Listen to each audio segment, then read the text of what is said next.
kakalimutan nyo yung ano nyo ha, boundaries nyo ha. Kakalimutan nyo yung boundaries nyo. Una sa lahat, hindi nyo kami binabayaran dito para magtau-tauhan at gawin yung robot at gawin yung katatawanan sa harapan.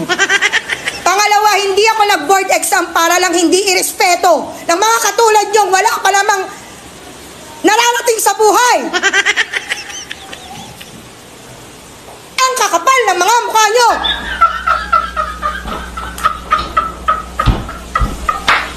Hindi nyo nga kaya buhayin yung mga sarili nyo? Hindi kayo marunong rumispeto?